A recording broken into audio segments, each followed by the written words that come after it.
সেই দিন বারটা ছিল শনিবার। মানে এই ভিডিওটা করা কিন্তু শনিবারের দিন নয়, এই ভিডিওটা তার কয়েকদিন আগের করা। যাই হোক, সেদিনকে বাবানের জন্য খাবার দাবার করব বলে রান্নাঘরে গিয়েছি। আর এইদিকে আমার শাশুড়ি মা মাছ কেটে রেখে দিয়েছিলেন। এখন মাছটাতে লবণ আর হলুদ একটু মাখিয়ে রেখে দিলাম। তারপরে আর কি মাছটা ভেজে বাবানের তরকারিটা বসাবো। আর সামান্য একটু লবণ ছিটিয়ে দিলাম কড়াইতে, যাতে মাছগুলো একটু তাড়াতাড়ি লেগে না যায়, মানে একদম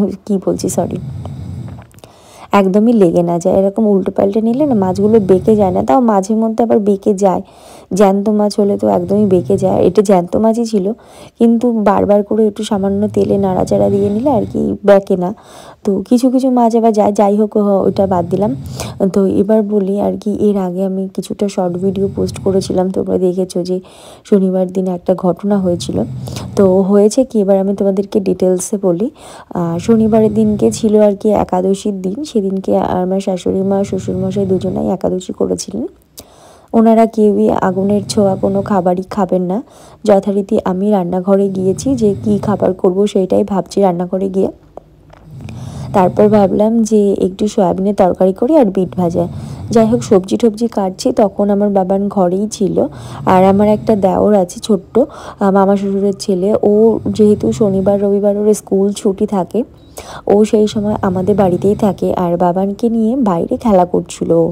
আর আমার পেছনের বাড়ির দিকের পেছনের যে জায়গাটা, সেই জায়গাটা পুরো নেট দিয়ে ঘিরে দেওয়া, যাতে বাবান বাইরে বেরোতে না পারে কখনো।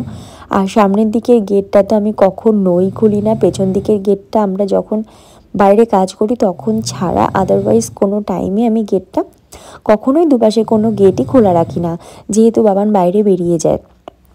তো যথারীতি সেদিন হয়েছে কি, ওকে আমি বলেছি যে বাবানকে রাখতে, মানে আমার দেওরকে বলেছি, ও যথারীতি রাখছিল। রাখতে রাখতে ও না আমাকে বলছে যে বৌদি, গুলু ভ্যানে উঠে খেলা করছে, ভ্যানের থেকে নামছে না।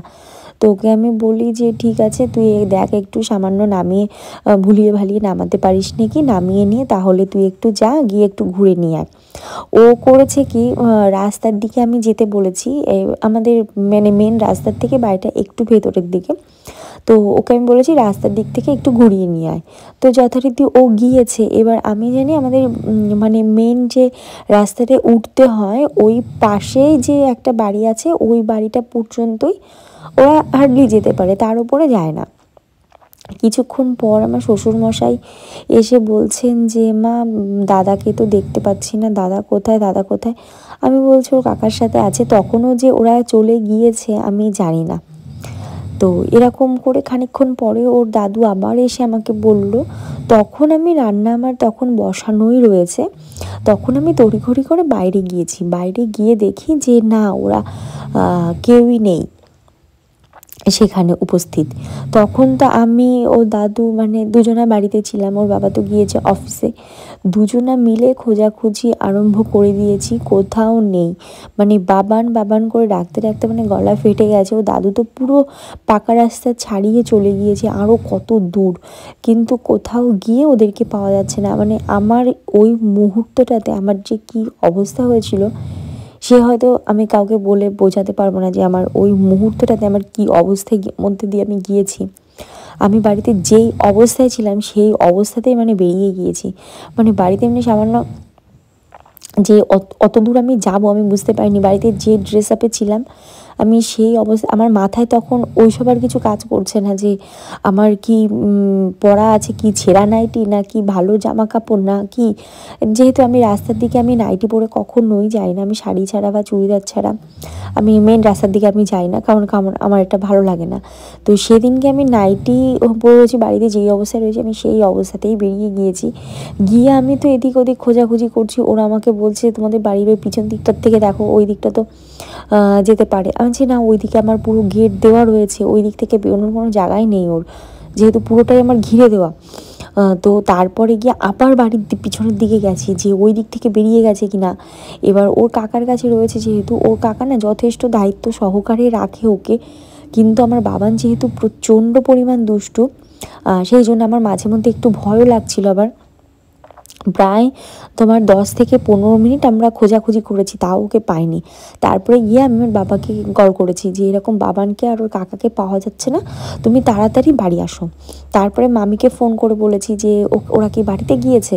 তো মামি বলছে না ভাই, তো রাস্তা একা একা পার হতে পারে না, ও কী করে আসবে? তো এটাও একটা বিষয় যে ও রাস্তা পার হতে পারতো না, আর ও বাবানকে নিয়ে ওই বাড়িতে যাওয়ার সাহসও ওর নেই। তো যথারীতি মামিও ওই দিক থেকে বেরিয়ে গিয়েছে যে খোঁজার জন্য যে এইদিকে কোথাও এসছে কি এসছে না। তখন গিয়ে মামিও বেরিয়েছে, তখন ওর বাবাও আসছে। তখন গিয়ে আমি আগে পড়াতে যেতাম একটা বাড়িতে, তার অপোজিট সাইডে একটা বাড়ি ছিল, ওই বাচ্চাটা আমাদের বাড়িতে পড়তে আসতো। তো ওর মা আমাকে ডেকে বলছে যে বৌমা, তোমার ছেলেকে আর তোমার দেওরকে দেখলাম যে ওই পাড়ার দিকে যেতে, তুমি একটু ওই পাড়াতে গিয়ে দেখে আসো। তখন তো আমি বাবান বাবান করে ডাকছি, তাও ওদের কোনো রেসপন্স নেই। তাহলে বুঝতে পারছো অবস্থা কীরকম হয়ে গেছে তখন আমার। মানে তখনও ওদের কোনো ডাকে ওরা কোনো সাড়া ঠাড়া কিছুই দিচ্ছে না। তারপরে গিয়ে আমি মানে আমি আমি যেহেতু দূরের জিনিস আমি তেমন চোখে দেখতে পাই না, সত্যি কথা বলতে আমি তেমন, আমার চোখে প্রচণ্ড পাওয়ার দূরের জিনিসে। এবার আমি একটা ছেলেকে দেখতে পাচ্ছি, তো আমি ওকে ডেকে বলছি, এই এখানে দুটো বাচ্চাকে দেখেছিস? তখন আমার দেওর হাত নেড়ে বলছে, ও বৌদি এই তো আমরা এখানে। তখন মানে আমি বুকে মানে জল পেয়েছি। আর আমার শ্বশুরমশাই বাড়িতে এসছে, তখনও উনি জানেন না। তখন উনি বলছে, ওমা আমার গা হাত পা কাঁপছে, দাদারে পেয়েছো? আনছি হ্যাঁ বাবা, তোমার চিন্তা করতে হবে না, আমি আগে যে বাড়িতে পড়াতে যেতাম ওরা সেই বাড়িটার ওখানে চলে গিয়েছে। হয়েছে কি, বাবার রাস্তায় গিয়েছে, গিয়ে কিছু কুকুরের বাচ্চা দেখেছে। ও একটা কুকুরের বাচ্চাকে দেখে ওর পেছন পেছন ফলো করতে করতে ওই রাস্তায় চলে গিয়েছে। এবার আমার যে দেওরটা রয়েছে, ছোটো দেওরটা, এবার ও তো ওকে ফেলে রেখেও আসতে পারছে না, ও সাথে সাথে ওর সাথে চলে গিয়েছে। এবার আমাদের বাড়িতে ঢুকতেই অনেকগুলো বাড়ি আছে। এবার ওখান থেকে একটা বৌদি বলছে যে তোমার ছেলে আর তোমার দেওরকে দেখলাম কিন্তু রাস্তার দিকে যেতে। যথারীতি ওদের কথা শুনে আমি রাস্তায় গিয়েছি। যাই হোক, মানে সেদিনকে যে আমি কিভাবে আমার দিনটা গিয়েছে, মানে ওইটুকুনি মুহূর্তে আমি এদিকে রান্না বসিয়ে দিয়ে গেছি, রান্না এসে দেখি তো সে পুড়ে ঠুড়ে একাকার অবস্থা হয়ে গিয়েছে। বাড়ি ঘর ওইভাবে ফেলে রেখে আমি আর দাদু বেরিয়ে গিয়েছি, যে বাড়িতে কেউ আসলো কি আসলো না, আমি আর ওই সব কিচ্ছু দেখতে যাইনি। আমি আর দাদু মানে পাগলের মতন খুঁজে বেরিয়েছি 10-15 মিনিট ধরে ওদেরকে, মানে পাগলের মতন। একটা বাচ্চাকে না পেলে তা মায়ের যে কি অবস্থা হয়, আমি খুব ভালোভাবে সেদিনকে উপলব্ধি করতে পেরেছি। ওই জন্য আমি সবাইকে বলবো, যাদের বাচ্চা একটু দুষ্টু আছে না, ওদেরকে একটু সাবধানে রেখো। মানে ওই পরিস্থিতিটা মানে আমি বলে বোঝাতে পারবো না, এমন পরিস্থিতির মধ্যে গিয়েছি আমি। আর মানে মুখে বলার মতো না। আমি মাঝে মধ্যে না, আমার ওইটা ভাবলে আমার চোখ দিয়ে জল চলে আসছে যে আমি সত্যি আমার বাবানকে পেয়েছি। তো মানে আমার মনের মধ্যে এরকম